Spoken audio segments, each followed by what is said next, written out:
Hello and welcome to Geek Anonymous, where I'm going to break down Indian comic book stories and trade paperbacks into simpler and smaller bites to help you understand, and then I'll read it dramatically back to you. All durations, the pairs, the text and images are to prevent copyright problems, and all art is owned by its respective companies. कहानी की शुरुआत वहीं से होती है जहां पिछली कहानी अधूरी छूट गई थी।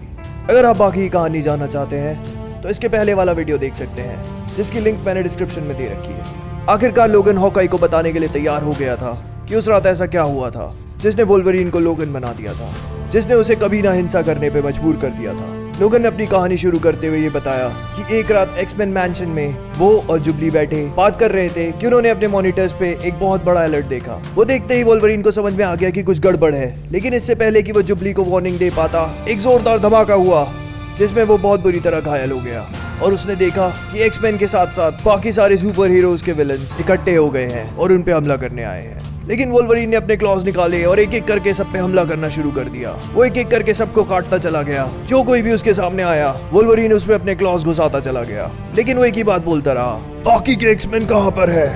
साइक्लॉप्स, स्टॉर्म, कहाँ हो तुम सब? वो सारे के सारे मिलके भी वोल्वरीन को रोक नहीं पा रहे थे। एक एक करके वो उन सब की लाशें बिछाता चला गया और आखिरी बचे हुए बुलसाई को भी लोगन ने खत्म कर दिया। लेकिन मरते मरते बुलसाई के मुंह से ऐसे शब्द निकले जो लोगन कभी भूल नहीं सकता। उसने कहा कि वोल्वरीन उन पे हमला क्यों कर रहा है, वो सब उसके दोस्त हैं। और बुलसाई देखते ही देखते उसकी दोस्त जुबली में बदल गया। वोल्वरीन को कुछ समझ नहीं आया। उसने पलट के देखा तो उसके सामने स्पाइडरमैन का एक विलन मिस्टीरियो खड़ा था, जो कि भ्रम पैदा करने में एक्सपर्ट था। उसने वोल्वरीन को सारे सुपर विलन्स की तरफ से थैंक यू कहा, क्योंकि वोल्वरीन ने उन सब का काम आसान कर दिया था। और वोल्वरीन ने पलट के देखा कि वो सारे के सारे सुपर विलन्स जिन्हें उसने मारा था वो दरअसल उसके दोस्त एक्समैन थे। इस बात का आभास होने के बाद कि अनजाने में उससे क्या हो गया है, वोल्वरीन जाके ट्रेन की पटरी पर लेट गया। वो ये बात जानता था कि एक पूरी की पूरी ट्रेन उसके ऊपर से निकल जाएगी, उसके बाद भी उसे कुछ नहीं होगा। लेकिन इस वक्त वो सिर्फ अपने आप को सजा देना चाहता था।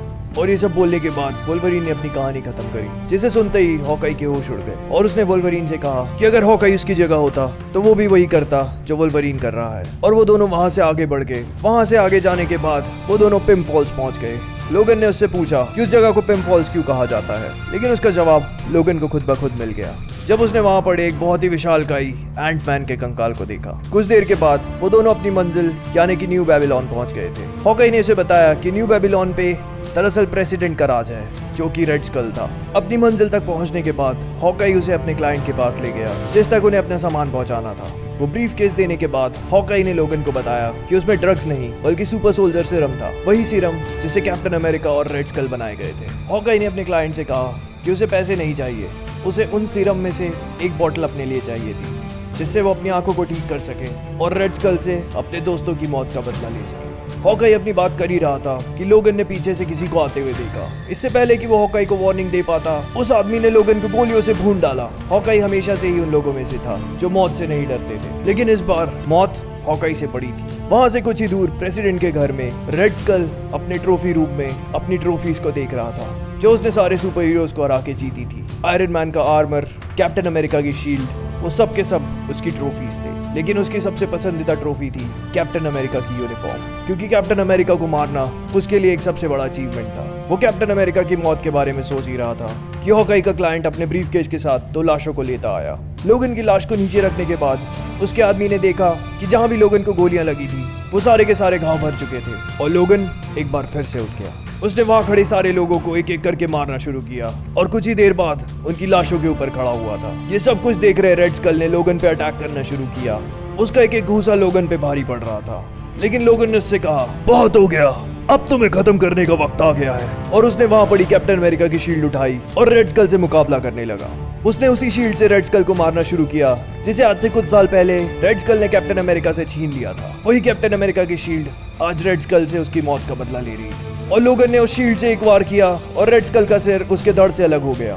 रेड स्कल के आदमी लोगन को रोकने के लिए आए, लेकिन लोगन आयरन मैन का आर्मर पहन के उन सब के लिए तैयार था। उसने उन सब को मारा और वहां पड़ा हुआ पैसों का बैग लेके उस बिल्डिंग से उड़ गया। उसके पास अभी काफी समय था, लेकिन फिर भी वो जल्दी से जल्दी अपने परिवार के पास पहुंचना चाहता था। धीरे धीरे करके वो अपने घर तक पहुंचा, लेकिन वहां पहुंचते ही उसे ये बात पता चली कि लोगन के जाने के कुछ दिन बाद ही हल्क की गैंग वापस आई थी। उन्होंने 2 हफ्तों के पहले ही वापस आने का फैसला इसलिए लिया क्योंकि वो बोर हो चुके थे। और लोगन ने अपनी आंखों के सामने अपने परिवार की लाशें देखी। और उसी पल एक बार फिर से वो लोगन से वोल्वरीन बन गया। वहां से कुछ ही दूर हल्क के 2 बेटे वोल्वरीन के परिवार को खत्म होने के बाद उनका खून एक नदी में धो रहे थे कि तभी उनमें से एक गायब हो गया। उसके भाई की आवाज देने पर वो वापस तो आया, लेकिन टुकड़ों में, और उसके टुकड़े करने वाला उसके भाई के सामने खड़ा था, जिन्होंने वोल्वरीन के परिवार को खत्म किया था।